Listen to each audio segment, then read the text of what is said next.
Nous allons voir l'hypocrisie aux yeux de la parole de Dieu.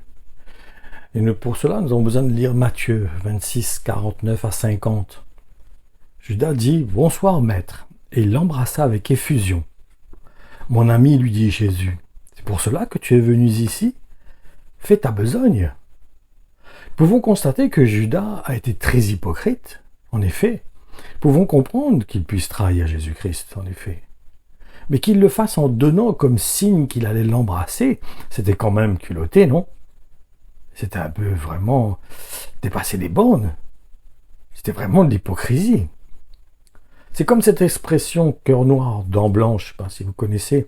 En fait, cela signifie de montrer un beau sourire à quelqu'un alors que nous lui souhaitons tous les malheurs du monde. Et il y a aussi un autre exemple dans l'Évangile en ce qui concerne l'hypocrisie.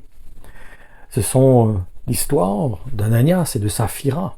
En effet, ils avaient vendu un terrain qu'ils possédaient, mais en faisant croire aux apôtres qu'ils avaient donné la totalité de l'argent de la vente, alors qu'ils en avaient gardé une partie. Pourtant, rien ne les obligeait à tout donner. Ils auraient même pu tout garder, comme l'apôtre Pierre lui a fait remarquer. Ce que Dieu leur a reproché, c'est leur manque de sincérité. Et je voudrais que nous puissions voir maintenant la signification de l'hypocrisie dans la parole de Dieu. Pour cela, allons lire Matthieu 15, 7 et 9. Hypocrite. Ésaïe avait bien raison lorsqu'il prophétisait à votre sujet en ces termes. Ce peuple, dit Dieu, m'honore en parole, mais de cœur, il est loin de moi. Le culte que ces gens me rendent est sans valeur, car leurs doctrines qu'ils enseignent ne sont pas des prescriptions humaines, ne sont que des prescriptions humaines, Ce que Dieu peut nous reprocher, c'est de vouloir l'honorer à notre façon en réalité, selon des principes, des œuvres, qui ne sont pas dans l'état d'esprit des enseignements, qui se trouvent en fait dans la parole de Dieu, qui doivent être en réalité une manifestation de l'amour, et un amour sincère, et donc dans la vérité, plutôt que de réagir selon nos instincts charnels en faisant ce que désire notre chair, ce qui signifie de suivre des rites purement humains et donc d'une façon religieuse. C'est pour cela que les églises charismatiques prennent le risque de manifester le péché contre le Saint-Esprit, ce qui veut dire de ne pas considérer son témoignage dans notre cœur, de faire les choses à notre manière, à notre guise, faire la tête dure, c'est-à-dire qu'on va absolument faire les choses selon ce que nous pensons, la façon que nous voulons le faire, à notre manière, et sans considérer le Saint-Esprit en nous. Car l'Évangile, en fait, c'est une identification totale à Jésus-Christ, et cela s'effectue au travers de ses enseignements, et cela en manifestant une foi sincère. En réalité, il faut que nos œuvres, et en conséquence donc les fruits que nous portons, soient en accord avec ce que nous disons, et non uniquement un langage, comme Matthieu 5, 37 nous dit, dites simplement oui, si oui, non, si c'est non. Tous ces serments qu'on y ajoute viennent du diable, ça ne sert à rien. Que si on a besoin de dire oui, on dit oui. Si on a besoin de dire non, on dit non. Ça me fait penser à cette histoire sur les deux fils.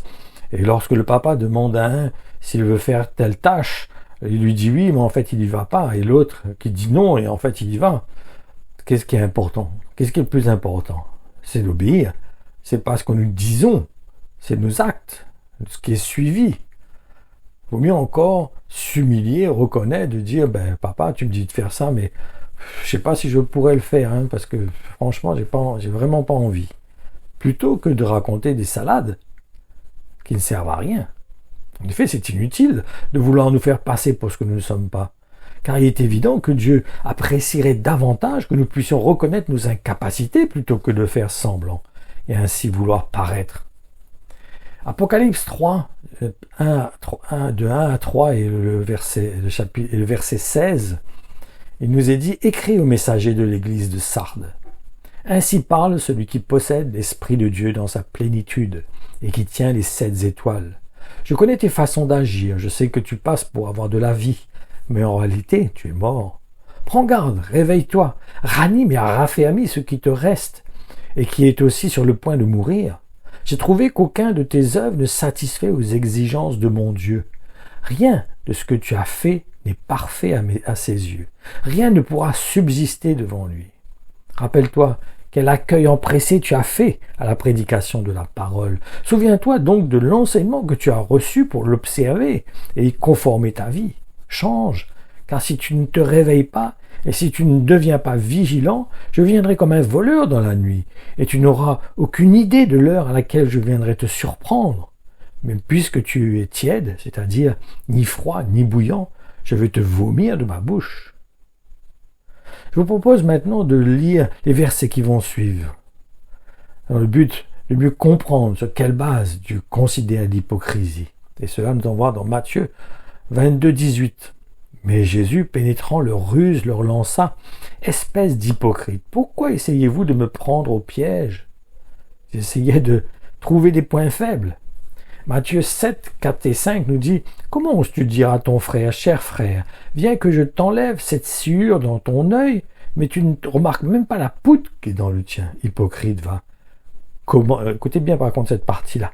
Commence donc par retirer la poutre de ton œil, alors tu y verras assez clair pour ôter la sciure de l'œil de ton frère. » Bon, on ne va pas épiloguer là-dessus, mais je crois que si vous avez entendu, vous avez compris. Matthieu 6, 5 nous dit « Lorsque vous priez, ne soyez pas comme les hypocrites qui aiment à prier debout dans les synagogues et au coin des rues. Pour être vus des hommes, je vous le dis en vérité, ils reçoivent leur récompense. Ils ont déjà reçu leur récompense. » Matthieu 23, 13, 17 et 23 nous dit « Malheur à vous, scribes et pharisiens hypocrites, parce que vous barrez aux autres l'accès au royaume de Dieu. Non seulement vous n'y pénétrez pas vous-même, mais vous empêchez d'entrer ceux qui voudraient le faire. Malheur à vous, scribes et pharisiens hypocrites, car vous dépouillez les pauvres veuves de leurs biens sous prétexte de faire pour elles de longues prières. Le châtiment que vous subirez n'en sera que plus sévère. Malheur à vous, scribes et pharisiens hypocrites, vous parcourez terre et mer pour amener ne serait-ce qu'un seul étranger à votre religion, et quand vous l'avez gagné, vous le rendez pire que vous, et vous lui faites mériter l'enfer 2 fois plus que vous. Malheur à vous, vous voulez montrer le chemin aux autres et vous êtes vous-même aveugle. Vous dites par exemple, si quelqu'un jure par le temple, il n'est pas tenu par un serment, mais s'il jure par l'or du temple, il doit tenir ce qu'il a promis. Insensé, aveugle que vous êtes. Qu'est-ce qui est le plus important, l'or ou le temple, qui rend cet or sacré? Malheur à vous, scribes et pharisiens hypocrites. Vous vous acquittez méticuleusement de la dîme des plus petites herbes de vos jardins, menthe, anis et cumin, mais vous laissez complètement de côté ce qu'il y a de plus important dans la loi, c'est-à-dire une vie conforme à la volonté de Dieu, empreinte de bonté et de foi. Voilà ce qu'il fallait pratiquer, sans négliger le reste.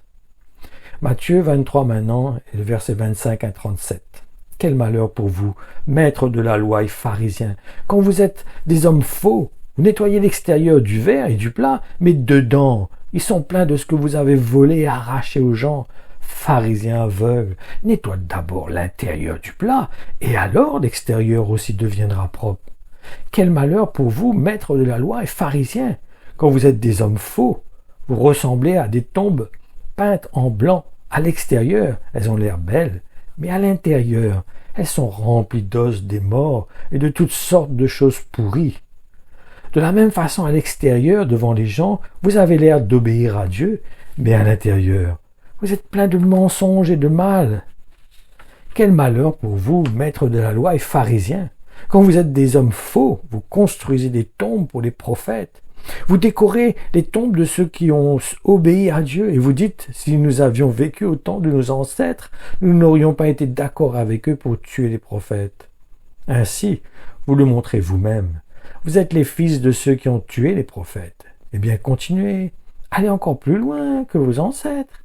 Serpent, espèce de vipère, vous ne pourrez pas éviter la punition de Dieu. C'est pourquoi, écoutez, je vais vous envoyer des prophètes, des sages, des gens, pour vous enseigner. Vous tuerez les uns et vous les clouerez sur des croix.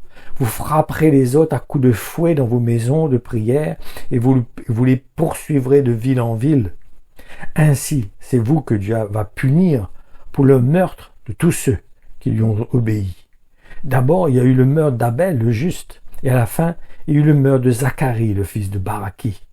Vous l'avez tué entre l'autel et le lieu Dieu saint. Je vous le dis, c'est la vérité. Dieu va punir les gens d'aujourd'hui pour tout cela. habitants de Jérusalem, vous faites mourir les prophètes, vous tuez ceux que Dieu vous envoie en leur jetant des pierres. Très souvent, j'ai voulu vous rassembler, comme une poule rassemble ses poussins sous ses ailes, mais vous n'avez pas voulu. Voilà la manière que Dieu voit l'hypocrisie, c'est de ne pas être sincère, c'est de vouloir manifester des œuvres, de manifester un visage qui n'est pas sincère, qui n'est pas le vrai, ça ne reflète pas notre cœur réellement. C'est ce que Dieu veut, c'est que notre visage reflète notre cœur. Et s'il est sale, qu'on manifeste un visage sale, parce que Dieu est venu pour ceux qui sont malades, il n'est pas venu pour les bien portants, ce qui veut dire qu'il est venu pour ceux qui sont vrais, ceux qui reconnaissent qu'ils sont malades. Aujourd'hui, c'est un gros problème. Souvent, moi, je parle aux gens de l'évangile, mais eux, ils connaissent tout, ils savent tout.